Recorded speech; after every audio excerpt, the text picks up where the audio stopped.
আসসালামু আলাইকুম রহমতুল্লাহি বারাকাতুহু। আপনারা সবাই কেমন আছেন? আমরা ছোটবেলা থেকে একটি আহ, বিষয় আমরা শুনে আসছি যে টিকটিকির রক্ত সাদা। আহ, টিকটিকির রক্ত সাদা, এটা আমরা শুনে আসছি। এখন হচ্ছে আজকে আমি আপনাদেরকে দেখাবো যে টিকটিকির রক্ত লাল।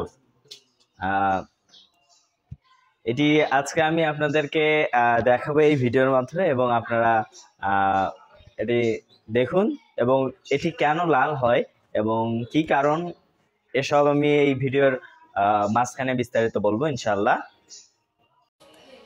আমরা ছোটবেলা থেকে জেনে আসছি যে টিকটিকির রক্ত সাদা, কিন্তু প্রকৃতপক্ষে টিকটিকির রক্ত সাদা হয় না।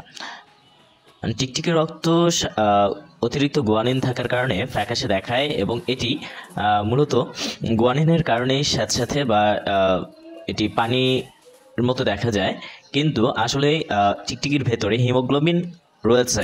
এবং এটি যখন আঘাতপ্রাপ্ত হয় বা কোনো অংশ কেটে যায়, তখন এটি থেকে হিমোগ্লোবিন বের হয়ে আসে এবং অক্সিজেনের সাথে বিক্রিয়া করে অক্সি হিমোগ্লোবিন উৎপন্ন করে।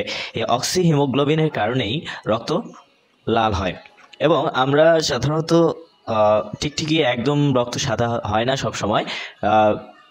টিকটিকির রক্ত লাল রয়েছে, এবং প্রতিটি সরীসৃপ প্রাণীরই রক্ত লাল বা সবুজও হতে পারে।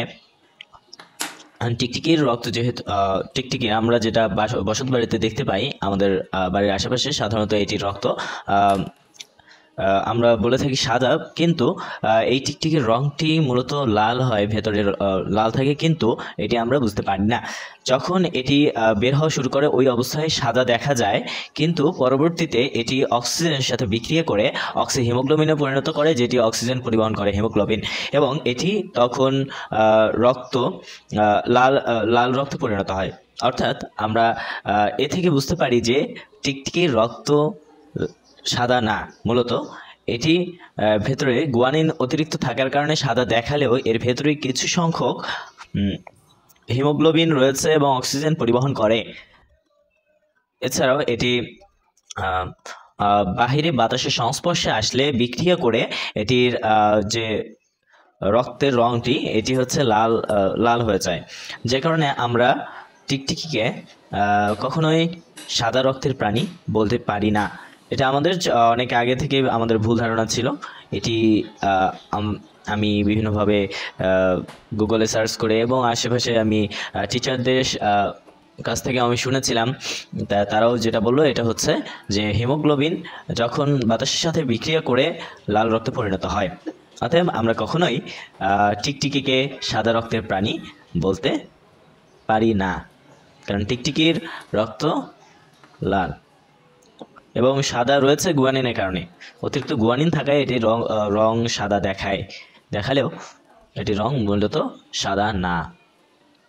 আশা করি আপনারা বুঝতে পেরেছেন। তো আজকে আমি এটাই বোঝানোর চেষ্টা করেছিলাম। এটি কেউ বাড়িতে করার চেষ্টা করবেন না, কারণ টিকটিকি অত্যন্ত মারাত্মক এবং বিষধর একটি প্রাণী। এটি যদি আপনার হাতে বা কোনোখানে বিষ ঢেলে দেয়, তাহলে আপনার শরীরের ক্ষতি হতে পারে। এই কারণে এরকম এক্সপেরিমেন্ট আপনারা করার চেষ্টা করবেন না। তো আমি করলাম এবং আমি ভয় পাই না। কখনো যদি আপনি ভয় পেয়ে ছেড়ে দেন বা আপনার হাতে কামড় দেয়, এই ক্ষেত্রে আপনার শরীরে টিকটিকির বিষ ঢুকে পড়বে, এবং এটি শরীরের জন্য অত্যন্ত মারাত্মক এবং ক্ষতিকর, যা একটা মানুষকে অসুস্থ করতে দ্বিধা করবে না। ইসলামে টিকটিকি হত্যা করা হালাল করা হচ্ছে, এটা না যে টিকটিকি কষ্ট দিয়ে মারা। আমি যেহেতু লেজের অংশে এদের অটোমেটিক পড়ে যায় এবং লেজ কাটলে এদের অতটা সমস্যা হবে না, সেহেতু আমি লেজের অংশ কেটে ফেলেছি এবং কাটা শেষে আমি টিকটিকিকে হত্যা করাটা আমি দেখালাম না, কারণ এটা একটু অন্যরকম দেখা যাচ্ছে। ধন্যবাদ সবাইকে। আসসালামু আলাইকুম রহমতুল্লাহি ওয়া বারাকাতুহু।